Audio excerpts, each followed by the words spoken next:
우리 말과 글 속에 녹아있는 한민족 역사문화. 여러분,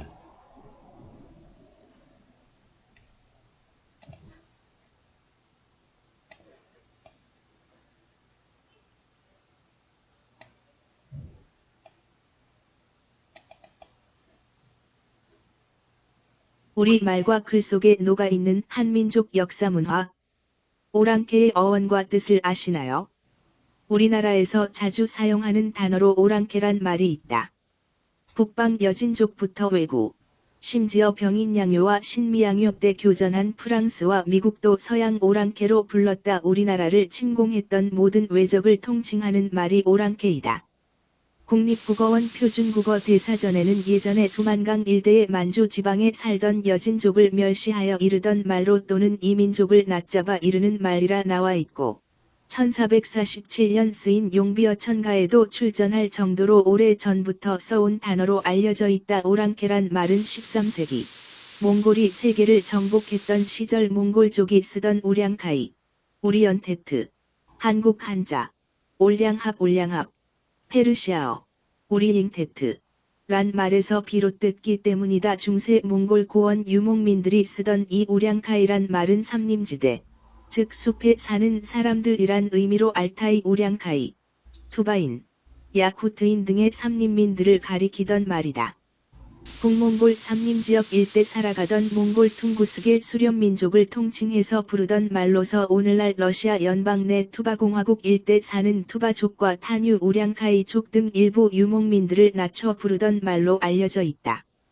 몽골 제국이 13세기 말 이후 진화대륙 일대의 원나라를 비롯 유라시아 대륙 일대 문명권들을 정복해 점차 농경민들의 문화를 받아들이면서 여전히 초원에 남아 살던 유목민들을 낮춰 부르는 말로 쓰이기 시작한 것으로 추정된다. 칭기스칸의 네 대장군 중 한 사람이며 몽골의 러시아 및 동부 유럽 원정에 참여했던 수부타이, 서교타이 장군이 우량카이족 출신으로 알려져 있다. 원나라 이후 유목민들을 일컫는 말로 진화대륙에 정착된 이 우량카이란 단어는 이후 15세기 명나라와 조선에서도 그대로 쓰였다. 다만 이들의 주적이 몽골족에서 만주의 여진족으로 바뀌면서 우량카이는 여진족을 일컫는 말이 됐다. 이중 명나라와 교역하며 상당수 문명을 받아들인 건주 여진족들은 그들보다 문명 수준이 떨어졌던 야인 여진을 우량카이라 부르기도 했다. 몽골 북부 삼림지대에 살던 수렵종족을 뜻하던 단어가 야만인을 뜻하는 단어로 변한 셈이다. 이때부터 조선에서도 북방 개척과 함께 자주 교전했던 두만강과 남만주 일대 야인 여진 부족들을 통칭해 우량카이라 불렀으며, 이 단어가 오늘날 오랑캐의 어원이 된 것으로 추정된다. 이후 17세기 명나라가 멸망하고 오랑캐라 낮춰 부르던 여진족의 후예인 만주족이 진화대륙을 지배, 청나라의 주인이 되면서 우량카이란 단어는 더욱 다양한 종족을 지칭하는 말이 됐다.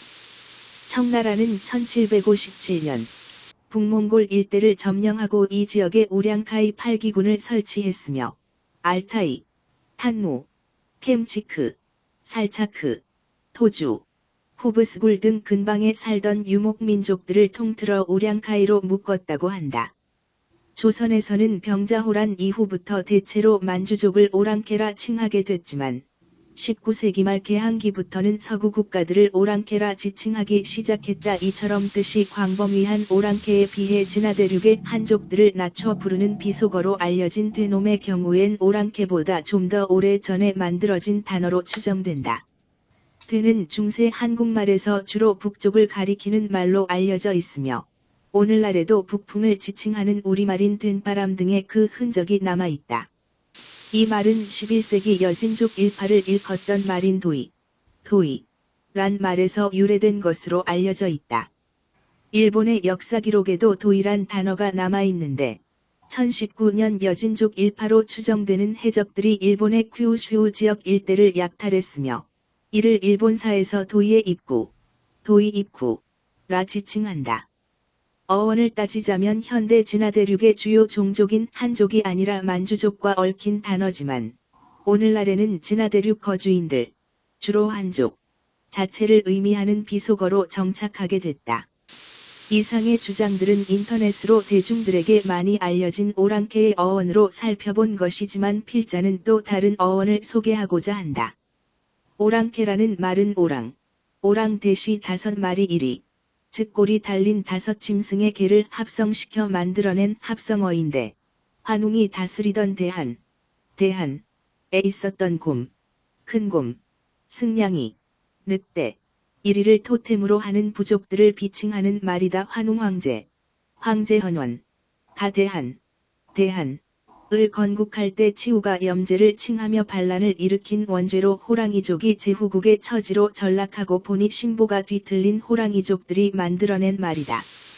당시 용을 토템으로 하던 한족들은 문자도 몰랐고 우리말 개를 알 리가 없어 오랑캐라는 말을 조합해낼 능력이 없었다. 그래서 환웅황제의 반란을 일으켰던 호랑이족이 오부족을 멸칭하여 지어낸 말이다. 호랑이족은 한족과 달리 우리 민족이었고 우리말을 사용했던 족속이라 오랑캐라는 말을 만들어낼 수 있었던 유일한 족속인 것이다.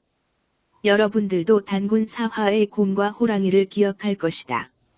동굴 속의 호랑이는 100일을 참지 못하고 뛰쳐나갔다는 이야기는 환웅족 무리에서 호랑이 부족은 이탈한 것을 의미한다. 진화대륙의 스천, 사천, 윈난, 온남 등지에 거주하고 있는 이족의 별명은 호랑이족이다. 이족은 자신들을 로로라고 하는데 이족 말로 로는 호랑이라는 뜻이다. 호랑이 민족답게 이들은 자신들의 피와 뼈를 호랑이의 피와 뼈로 여기고 집집마다 돌 호랑이를 조상신, 호조으로 모시고 있다. 이들은 3년마다 한 번씩 한 해의 첫 번째 달인 호랑이 달에 치르는 마을 제사에서 호랑이 춤을 춘다. 문화인류학자들의 주목을 받고 있는 이 유명한 춤은 바로 자신들을 낳은 어머니 호랑이를 기념하는 춤이다. 호랑이와 문화적 한 몸을 이룬 민족답게 이들은 창조 신화에도 호랑이를 등장시킨다. 창조신 캣조가 자녀신들을 만들어 천지를 창조한 후 천지간의 만물을 만들 때 진료로 사용하는 것이 바로 호랑이다. 캣조의 아들들이 호랑이를 잡아 호랑이의 왼쪽 눈은 해, 오른쪽 눈은 달, 수염은 햇빛, 이빨은 별, 호랑이 기름은 구름, 배는 바다, 피는 바닷물, 창자는 강, 갈비는 길, 이런 식으로 만물을 조성하고 있다. 신의 주검에서 세계가 만들어지는 사체화생, 신화의 특이한 사례라고 할 만한데 그 주검이 호랑이인 것은 이족의 호랑이 숭배 문화의 산물이다. 근세에 와서 오랑캐란 말이 뜻이 변경되어 다른 이민족을 지칭하는 뜻이 되었지만 오랑캐는 본래 우리 자신을 말하는 것이기에 앞으론 오랑캐란 말의 사용을 하지 말아야 한다. 오랑캐는 앞서 설명한 바와 같이 역사적으로 우리 선조들을 지칭한다는 것을 이해한다면 독자 여러분들도 필히 오랑캐란 말의 사용은 하지 않을 것이다.